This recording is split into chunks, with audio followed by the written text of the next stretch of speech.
వాస్తవంగా ఆ రోజు మా సమస్య మీద ధర్నా చేయడానికి వచ్చాం. ఆ ధర్నా అయిపోయాక 2 గంటలు ఉందామని నేను ఇక్కడికి వచ్చా. 1 గంట నిలబడ్డా.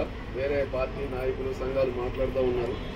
ఆ సందర్భంలో రావడం బాగుండదని చెప్పి నేను చాలాసేపు బయట నిలబడి వాళ్ళంతా ఏం మాట్లాడారు కూడా విని వెళ్ళటం జరిగింది. మరొక రోజు వద్దాం అనుకున్నాం. మీరు చాలా విజయం 90% విజయం సాధించారు. ఈ విజయాన్ని విజయ తీరం చేరకుండా రేవంత్ రెడ్డి గారు కొద్దిగా భయపెడతారు. ఎందుకు 90% విజయం సాధించారంటే 25 రోజులు స్కూల్లో ఉంటే ఆ అమ్మ ఇట్లాంటిది ఏమి ఈ కూర తెచ్చింది ఆ సీర ఈ చర్చించుకొని గొడవలు వస్తాయి. లేకపోతే ఆ అధికారి ఇట్లా అన్నాడు ఇట్లా అన్నాడు. లేదా పిల్లలు ఉంటే వాళ్ళు ఆ మాట అన్నారు, వాళ్ళ పేరెంట్స్ ఫోన్ చేశారు, మనకెందుకులే వీళ్ళ గురించి అని చెప్పి రకరకాల ఆలోచనలు చీలికలు వస్తుంటాయి మన మధ్య. కానీ 25 రోజుల నుంచి కులము మతము ఊరు అన్ని మర్చిపోయి ఈ టెంట్లో చేరి మన ఐక్యతని ప్రదర్శిస్తూ ఉన్నాం. ఇది రాష్ట్ర వ్యాప్తంగా జరుగుతూ ఉంది. ఇక్కడ ఖమ్మంలోనే కాదు, కొత్తగూడెంలో టెంట్లో చూసిన లేదా పేపర్లో చూస్తూ ఉంటే అనేక జిల్లాల నుంచి ఇవాళ సర్వశిక్ష అభియాన్లో ఉన్నటువంటి ఉద్యోగస్తులు మొత్తం 33 జిల్లాల్లో వందల మంది కదిలి ఐక్య ఉద్యమం చేస్తా ఉన్నారు. ఇది మనం సాధించిన విజయం. అందుకని రేవంత్ రెడ్డి గారికి భయమై బెదిరిస్తాడు. ఎవరు బెదిరిస్తారు అసలు సహజంగా? ఉన్నది చెప్పండి. భయపడ్డోడు బెదిరిస్తాడు ఎప్పుడైనా, లేకపోతే దారిన పోయి ఏం మందలు చేయాలా? మనకు అంత శక్తి లేదన్నప్పుడు చూసి చూడనట్టు ఉంటారు. ముఖ్యమంత్రి గారే స్వయంగా ఆయన నోటి నుంచి, లేకపోతే మంత్రులకు చెప్తాడు నువ్వు ఇది మాట్లాడని, లేకపోతే ఎమ్మెల్యేలకు చెప్పిస్తాడు, లేదా అధికారులతో చెప్పిస్తారు. ముఖ్యమంత్రి స్వయంగా జోక్యం చేసుకొని మీడియాలో మాట్లాడి ఇక చేయటం సాధ్యం కాదు, దిగి రావాల్సిందే, విధుల్లో చేరాల్సిందే, లేకపోతే మేము ప్రత్యామ్నాయం చూసుకుంటామని చెప్తుంది. ప్రత్యామ్నాయం చూసుకోవడం రేవంత్ రెడ్డి గారికి ఒక్కడికే సాధ్యం అవుతుంది అనుకుంటుండేమో.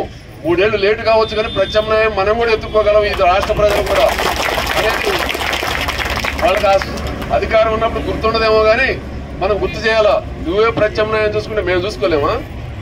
ఏం నీకేమన్నా మేమేమన్నా నీకు పర్మనెంట్ ఏమి రాసి లేదు కదా. అందుకని ఏమి మన కుటుంబ బంధమే కాదు, ఓటు బంధమే తప్ప ఇంకే బంధం లేదు కదా. అందుకనే నువ్వు పెట్టినోడు అయితే నువ్వు వచ్చా పెడితే తీసేస్తామంటే నేను పెట్టినా నా దయాదాక్షిణ్యాల మీద ఉండాలి, లేకపోతే లేదనొచ్చు. సంవత్సరాల తరబడి నడిసే వ్యవస్థని ఈరోజు బెదిరిస్తా ఉన్నారు. ఒకటి మాత్రం యథార్థం మనం గమనించాల్సింది, మీరు అందరూ చదువుకున్న వాళ్ళు, చాలా మంది డిగ్రీలు ఉన్నవాళ్ళు, బీఈడీ ఉన్నవాళ్ళు, టీటీసీ చేసిన వాళ్ళు, పీజీ చేసిన వాళ్ళు ఉన్నారు. రేవంత్ రెడ్డి కంటే ఎక్కువ చదువుకున్న వాళ్ళు ఈ శిబిరంలో ఉన్నారు. ఈ రోజు విద్యాశాఖలో పనిచేసే వాళ్ళ స్థాయిలో చదువుకున్న వాళ్ళు ఇక్కడ ఉన్నారు. ఈ రోజు రాష్ట్ర మంత్రివర్గంలో మీ మంత్రుల కంటే ఎక్కువ చదువుకున్న వాళ్ళు మా టెంట్ శిబిరంలో ఉన్నారు. భవిష్యత్తు తరాలను తయారు చేసే వాళ్ళు వీళ్ళు. మీ రాజకీయాల వల్ల కాదు భవిష్యత్ తరం తయారయ్యేది. మేము నేర్పే విద్యా విజ్ఞానం ద్వారా భవిష్యత్ తరం ఈ తెలంగాణ రాష్ట్రంలో ఈ గడ్డ మీద తయారు కాబోతా ఉన్నారు. అందుకనే మీరేదో భిక్ష వేసినట్టుగానో మీ దయాదాక్షిణ్యాల మీద బతికేనట్టుగానో ఈ ఉద్యోగుల్ని చూడొద్దు. దయచేసి మిగతా వాళ్ళని మాట్లాడినట్టుగా మీరు మాట్లాడొద్దు అని చెప్పి రేవంత్ రెడ్డి గారికి ఈ దీక్షా శిబిరం నుంచి విజ్ఞప్తి చేస్తా ఉన్నాం. శ్రమ దోపిడీ చేస్తున్నారు. ఇవాళ శ్రమ దోపిడీ గురించి చెప్పిన మీరు అందరూ పాఠాల్లో వినుంటారు. ఎవరు చెప్పారు శ్రమ దోపిడీ అనే పాఠం? ఎవరు చెప్పారు? శ్రమ దోపిడీ లాభం అనే దాన్ని ఎవరు కనిపెట్టారు? అసలు శ్రమ దోపిడీ ద్వారానే లాభం వస్తుంది అని చెప్పింది కార్ల్ మార్క్స్. 170 సంవత్సరాల నాడే ఈ ప్రపంచానికి ఈ అభివృద్ధి వెనక, ఈ పెట్టుబడి వెనక, ఈ ఆస్తి పోగుపట్టం వెనక శ్రమ దోపిడీ ఉంది అని చెప్పిండు. ఈ శ్రమ దోపిడీలో మనం దోపిడీకి గురయ్యేది మేధో శ్రమ. మీరు ఏదైతే ప్రభుత్వ ఉద్యోగస్తుడు మాతో పాటు పనిచేస్తున్న టీచర్కి 9 గంటలకు వచ్చి 4 గంటలు ఇంటికి పోయానికి 70,000, 80,000, ₹1,00,000 ఇస్తున్నారు. మీరు అదే 6 గంటలు పనిచేస్తున్న మాకు అదే 9 గంటలకు వచ్చి 4 గంటల దాకా పనిచేస్తున్నాం. 5 గంటలు అదనంగా 2-3 గంటలు పనిచేస్తున్నాం. మేము 18,000కి ఎందుకు పని చేయాలా? వాళ్ళకి లేని అర్హత, మాకు లేని అర్హత, వాళ్ళకి ఏముంది అదనంగా అని చెప్పి మనందరం టీచర్లను అడగాలి. ఈరోజు ఏం అదనం ఉంది వాళ్ళకి అంటే? మీరు ఎందుకు అంత ఇదే కదా శ్రమ దోపిడీ అంటే? తక్కువ వేతనం ఇచ్చి ఎక్కువ పని చేయించుకోవటం కదా. వాళ్ళ మాతో పాటే ఉన్నటువంటి టీచర్కి, మాతో పాటే పనిచేసే ఎంప్లాయీకి మీరు ఇస్తున్న వేతనం ఎంత, మాకు ఇస్తున్న వేతనం ఎంత? రేవంత్ రెడ్డి గారు చాలా తెలివి కలిగినోడు. అందుకే కేసీఆర్ అంతా ఇన్ని పుస్తకాలు చదివి నన్ను చెప్పిన పెద్ద అయితే బోల్తా పుచ్చింది మాటలతో. మనందరం నమ్మించిండు. ఆయన 80,000 చదివినట్టు 5 చదివిండు 6 చదివిండు పుస్తకాలు చదివి ఎన్ని పుస్తకాలు చదివిండు నాకు తెలియదు, కానీ నేను ఆయన పోల్దా గుర్తించింది మాటల్లో. రేవంత్ రెడ్డి గారు అంటాడు మనకేం తెలియదు అమాయకులు పాపం అనుకుంటాడు. హైకోర్టు అడ్డం పెడుతుంది మీకు చేద్దాం అనుకుంటే. ఓకే, హైకోర్టు పర్మనెంట్ చేయడానికి అడ్డం ఉంది, సుప్రీంకోర్టులో 5 సంవత్సరాలకు తెలిద్దా 5 నెలలకు తెలిద్దా 50 ఏళ్ళు పట్టిదో చూద్దాం. నీ చేతిలో ఉంది కదా 18,000 36,000 చేయడానికి. నీ చెయ్యి నోరు ఎందుకు రావట్లా, జీతం పెంచడానికి ఎందుకు రావట్లా రేవంత్ రెడ్డి? మీరు ఇది అడగాల. న్యాయ వ్యవస్థ హైకోర్టు అడ్డుకుంటుందనుకో, కాంట్రాక్ట్ ఉద్యోగస్తులకి పర్మనెంట్ చేయొద్దని హైకోర్టు చెప్పిందనుకో, దాన్ని నువ్వు సుప్రీంకోర్టులో సవాల్ చేయాలి కదా. నువ్వు పిటిషన్ వేసి ఉంటే మరి న్యాయ వ్యవస్థలో తేలిందాక ఓపిక చేయమని మనకి చెప్తే మనం కూడా ఒప్పుకుందాం. కానీ జీతం పెంచడానికి ఏ హైకోర్టు అభ్యంతరం చెప్పింది? ఏ సుప్రీంకోర్టు మోకాలు అడ్డుతుంది? నువ్వే అడ్డుపడుతున్నావు తప్ప ఇంకెవరో కాదు కదా. అందుకని నీ చేతిలో ఉన్నటువంటి డిమాండ్లు ఏవైతే ఉన్నాయో వాటిని పరిష్కారం చేస్తే నీ మీద నమ్మకం ఉంటుంది. అందుకని మనం డిమాండ్ ని ఈ రోజు హైకోర్టులో న్యాయ వ్యవస్థలో ఉన్నటువంటి వాటిని సవాల్ చేయట్లేదు. న్యాయ వ్యవస్థలోనే న్యాయపరంగానే మీరు ప్రభుత్వమే పోరాడాలా. అనేక విషయాల మీద పోతున్నారు కదా. ఏ కేటీఆర్ లోన్ ఎత్తనంటే కోర్టు మీద మీరు మళ్ళీ అఫిడవిట్ చేశారు కదా, అరెస్ట్ చేయాల్సిందే, మాకు అనుమతి కావాల్సిందని. మరి కాంట్రాక్ట్ ఉద్యోగస్తులు మిగతా వాళ్ళని పర్మనెంట్ చేయొద్దని చెప్పి హైకోర్టు జడ్జిమెంట్ ఇచ్చినప్పుడు దాని మీద ఎందుకు అప్పీల్ చేయలేదు? దాని మీద ఎందుకు మీరు సమర్థవంతంగా గవర్నమెంట్ లాయర్ ద్వారా మీరు వాదన చేయట్లేదు? ఈ రాష్ట్రంలో మీరు తీసుకొచ్చినటువంటి మెడికల్ సంబంధించినటువంటి ఎంబీబీఎస్ అడ్మిషన్ సంబంధించి పీజీ మెడికల్ అడ్మిషన్ సంబంధించి హైకోర్టు మీరు తీసుకొచ్చినటువంటి స్థానికత జీవోని కొట్టేస్తే సుప్రీంకోర్టుకు పోయారు కదా.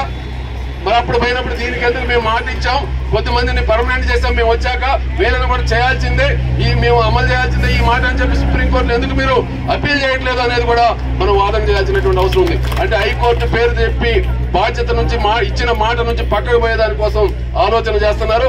ఇది సరైంది కాదు. అందుకనే ఇక్కడ ఉన్నటువంటి సోదరీమణులు సోదరులు ఒకటే గుర్తించుకోవాలా, బాధ లేకుండా, కన్నీళ్లు లేకుండా, ఇబ్బంది లేకుండా ఏది ఈ సమాజంలోకి రాదు. మీరు మహిళలు ఎక్కువ మంది ఉన్నారు. కన్నీళ్లు లేకుండా, బాధ లేకుండా, అరుపులు లేకుండా, కేకలు లేకుండా ఈ సమాజంలో ఏది కొత్తదనం రాలేదు. అందుకని అరుపులు కేకలు ఇవన్నీ ఉంటాయి, త్యాగం ఉంటుంది, త్యాగం చేయాల్సిందే. మన ప్రాణ త్యాగానికి సిద్ధమైనప్పుడు మన బిడ్డ పుట్టింది. మన ప్రాణం ఉంటుందో పోతే తెలియదు. అందుకని మా అమ్మ నన్ను కన్నప్పుడు నా తల్లి నేను నా కొడుకుని చూసుకోగలుగుతున్నా లేదో తెలియదు. ఆ క్షణాల్లో అంత బాధ ఉంటది. అయినా సమాజం ముందుకు పోవడానికి కోసం త్యాగం చేసింది. అందుకని త్యాగం లేకుండా ఉండదు. పోరాటాల్లో ఈ ఉమ్మడి ఆంధ్రప్రదేశ్ లో, ఈ తెలంగాణ రాష్ట్రంలో అనేక మంది పోరాటాల ఫలితంగానే మన ఆశా వర్కర్లు పోరాడారు, అంగన్వాడీ టీచర్లు పోరాడారు, మధ్యాహ్న భోజన వర్కర్లు పోరాడారు, గ్రామ పంచాయతీ వర్కర్లు పోరాడుతూ ఉన్నారు. నిన్న మొన్న కూడా ఆశా వర్కర్లు రాష్ట్ర వ్యాప్తంగా ఉద్యమం చేసినటువంటి సందర్భం మనం చూస్తా ఉన్నాం. అందుకనే సర్వశిక్ష అభియాన్ ఉద్యోగులు కూడా పోరాటం ద్వారానే ఈ ప్రభుత్వాన్ని లొంగదీయాలా, ఇంకొక మార్గం లేదు. మీరు కనుక వెనక్కిపోతే ఒక ఇబ్బంది ఉంది. ఇందాక కృష్ణప్రసాద్ చెప్పిండు, మీరు కనుక ఈ ఉద్యమం 25వ రోజు 26వ రోజు నెల అవుతుంది, మనం ముగిద్దాం అనుకుంటే ఏమి సాధించకుండా కనుక ముగిస్తే భవిష్యత్తులో ఈ ఉద్యమాన్ని మళ్ళీ ముందుకు తీసుకోవడం సాధ్యం కాదు. అందుకని ఒక దశకు వచ్చాం. మీరు సైన్స్ టీచర్లు ఉంటారు, నీళ్లు మరగబెట్టేటప్పుడు నీళ్లు ఆవిరయ్యే దశకు వచ్చాక మనం స్టవ్ ఆరిపోతే ఏమైంది, ఆగిపోతుంది. అందుకని వేడెక్కినప్పుడే ఆవిరయ్యే దశ వచ్చినప్పుడే మరింత మంట దగ్గరుండి ఏ గాలికి ఆ మంట ఆరిపోకుండా చూసుకోవాలా. అందుకని ఉద్యమం ఆగిపోకుండా ఆరిపోకుండా దీన్ని కాపాడుకుంటూనే ఫలితం వస్తుంది. అందుకని మీరు నిలబడండి. మీకు చెప్పే సలహా ఒకటే, మేమందరం విడివిడిగా వచ్చిపోతున్నాం. మీరు ఒక ఇక్కడ కమిటీ ఉంది, ఖమ్మం హెడ్ క్వార్టర్ లో ఒక రౌండ్ టేబుల్ పెట్టండి. అన్ని రాజకీయ పార్టీలు ప్రజా సంఘాలు పిలవండి, లేదా ఇక్కడే ఏర్పాటు చేయండి. ఈ టెంట్ లోకే అన్ని రాజకీయ పక్షాలు రేపో ఎల్లుండో 11 గంటలకు వచ్చేటట్టుగా అన్ని పార్టీ కార్యాలయాలకు వెళ్ళి ఒక టీం వెళ్ళి వాళ్ళందరికీ ఆహ్వానాలు ఇచ్చి ఇక్కడే రౌండ్ టేబుల్ ఏర్పాటు చేసి ఏ పార్టీ మీతో ఉంది, ఏ పార్టీ ఏ వైఖరితో ఉంది, ఎందుకు మీకు మద్దతు ఇవ్వట్లేదని చెప్పి ఇక్కడే డిసైడ్ చేయండి. ఆ నాయకులందరూ కూడా, జిల్లా పార్టీ అధ్యక్షులందరూ, కమ్యూనిస్ట్ పార్టీ సెక్రటరీలు అందరూ ఒకరోజు దీక్షలో ఉండేటట్టుగా మీరే తీర్మానం పెట్టి ఇక్కడ కూర్చోబెట్టండి. ఎందుకు రాజో ఈ ప్రభుత్వం చూద్దాం. ఖమ్మంలో చేయకపోతే ఇంకే జిల్లాలో చేస్తాం. మనం మాటలు చెప్పిపోవటమా, శాతంలో ఉద్యమంలో ఉంటామా అనేది రాజకీయ పక్షాలు తెలుసుకోవాలా. అందుకు మీరు ఇట్లా చెప్పిపోవటం కాదు. రేపు ఎల్లుండి ఇప్పుడు డేట్ అనుకోండి, రేపు అన్ని పార్టీల ఆఫీసులకు ఆహ్వాన పత్రం తయారు చేయండి. జిల్లా పార్టీ అధ్యక్షులకి, కార్యదర్శులకి, మేధావులకి, ప్రజా సంఘాలందరికీ ఇవ్వండి. ఇక్కడే పిలిచి ఇక్కడే నిర్వహిద్దాం. వాళ్ళ అభిప్రాయాలు చెప్పిన తర్వాత మీరు కూడా ఉంటాం, మేము కూడా ఉంటాం. విన్న తర్వాత ఏ ఉద్యమం చేయాలో, ఏ రూపంలోకి ఉద్యమాన్ని తీసుకోవాలనేది మీరు కొనసాగిస్తే మీకు ఇంకా మరింత నైతిక బలం, రాజకీయ బలం చేకూర్చడానికి ఉంటుంది. ఇందాక నాకంటే ముందు మాట్లాడిన కృష్ణారావు గారు చెప్పారు, మనం ఏడుండి ఎన్ని రోజులు కూర్చున్నా కలెక్టర్ గారు చూస్తా ఉంటాడు, చూడకుండా పోతాడు. నేను ఏడున్నా, నాకు తెలిసిన ఇద్దరు పోయారు నాయకులు, వాళ్ళు ఇటు చూడండి కూడా చూడాల. ఏమవసరం, ఎందుకో ఉంటారులే, ఏదో ధర్నా జరుగుతులే అనుకుంటారు. 25 కాదు 45 నింతే ఉంటాం. అందుకని దీన్ని ఇంకొక రూపంలోకి ఉద్యమాన్ని తీసుకోవాలా. మీ రాష్ట్ర సంఘం కూడా ఉంది కాబట్టి రాష్ట్ర సంఘంతో నేను చెప్పిన మాటలే ఆశ్రయించమంటున్నా. రాష్ట్ర సంఘంతో కూడా ఖమ్మంలో ఈ సలహా వచ్చింది. ఏం చేద్దాం, అన్ని జిల్లాల్లో చేస్తే అన్ని పక్షాలు కనుక ఏకమైతే, రేవంత్ రెడ్డి నేను ఒంటరి అవుతున్నామో అని చెప్పి వస్తే, పక్షాలన్నీ ఏకమవుతున్నాయని చెప్పే ఆలోచన వస్తే ఖచ్చితంగా దిగొచ్చే అవకాశం ఉంటుంది. అప్పుడు మంత్రులు కూడా, మంత్రివర్గం కూడా నిన్న మొన్ననే చేసి ఉండాలి. మనం ఇలా మంత్రివర్గం జరుగుతుంది, అసలు ఒత్తిడి రావాలా. స్థానికంగా ఒత్తిడి వస్తేనే వాళ్ళు ఎంతో కొంత మారే అవకాశం ఉంటుంది. మీరు చూసుంటారు, నిన్న మొన్న రైతు భరోసాకు సంబంధించి కూడా 5 ఎకరాలు ఇస్తాము, 7 ఎకరాలు అన్నారు. గొడవ అయింది, ఒత్తిడి వస్తుంది, పరువు పోద్ది. కాబట్టి అన్ని ఎకరాలకు వేద్దాం అంటున్నారు. 7,000 కోట్లు కోత పెట్టి 3,000 కోట్లు వేద్దాం అనుకున్నాడు. ఇవాళ అన్ని అందరికీ భూమి ఉన్న ప్రతిదానికి వేద్దాం అంటున్నారు కదా. మనకు 18,000, 36,000 చేస్తే ఎంత? 19,000 మందికి లెక్కల మాస్టర్లు ఉన్నారా? లెక్కేశారా? 18,000, 36,000 చేస్తే రాష్ట్రంలో 12 నెలలకు ఎంత పెరిగింది? ఇచ్చే బడ్జెట్ కంటే ఒక 250 కోట్లు, 300 కోట్లు, 400 కోట్లు. 400 కోట్లు కదా. 7,500 కోట్లు అయితే రైతు భరోసా ఇంకో 1,100 కోట్లు కలిపి 10,000 కోట్లు వేయడానికి సిద్ధపడ్డాడు కదా. ఇవాళ రాష్ట్ర మంత్రివర్గం తీర్మానం చేస్తుంది కదా. మరి మేము బళ్ళోకి పోయి మేము పని చేస్తున్నాం కదా, మా శ్రమకు తగ్గ వేతనం ఏమంటున్నాం కదా, సమాన పనికి సమాన వేతనం ఏమంటున్నాం కదా. మిగతా టెక్నికల్, సాంకేతిక, లీగల్ సమస్యలు ఉంటే వాటిని పక్కన పెట్టి మిగతా సమస్యలు ఎందుకు పరిష్కారం చేయట్లేదని చెప్పి మనం కనుక రాజకీయంగా ఒత్తిడి తీసుకొస్తే మంత్రులే రేవంత్ రెడ్డితో బామాలో, బతిలాడో, బెదిరించో మన డిమాండ్ని పరిష్కారం చేయడానికి అవకాశం ఉంటుంది. ఆ విధంగా మీరు అందరూ కూడా కార్యాచరణకు రావాలని నేను చెప్పినటువంటి ఈ 4 మాటలు మీ రాష్ట్ర కమిటీతో కూడా సంప్రదించి దానికి అవసరమైనటువంటి భూమికని పోషించాలని చెప్పి ఖమ్మం జిల్లాలో జరిగే ఈ ఉద్యమానికి మేము అన్ని వేళలా అండదండలుగా ఉంటామని చెప్పి తెలియజేస్తూ సెలవు పెద్దలారా.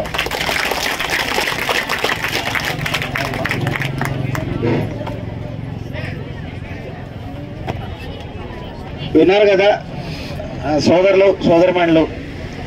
మరి ఇంతకుముందు మాట్లాడినటువంటి సిపిఎం నాయకులు, అదేవిధంగా రైతు సంఘం జిల్లా నాయకులు బొద్దు రాంబాబు గారు, మనం ఒకటే అండి ఆలోచించాల్సింది, నిజంగా వాళ్ళు ఎలాంటి పోరాటాలు చేస్తే ఎన్ని విజయాలని చవి చూసు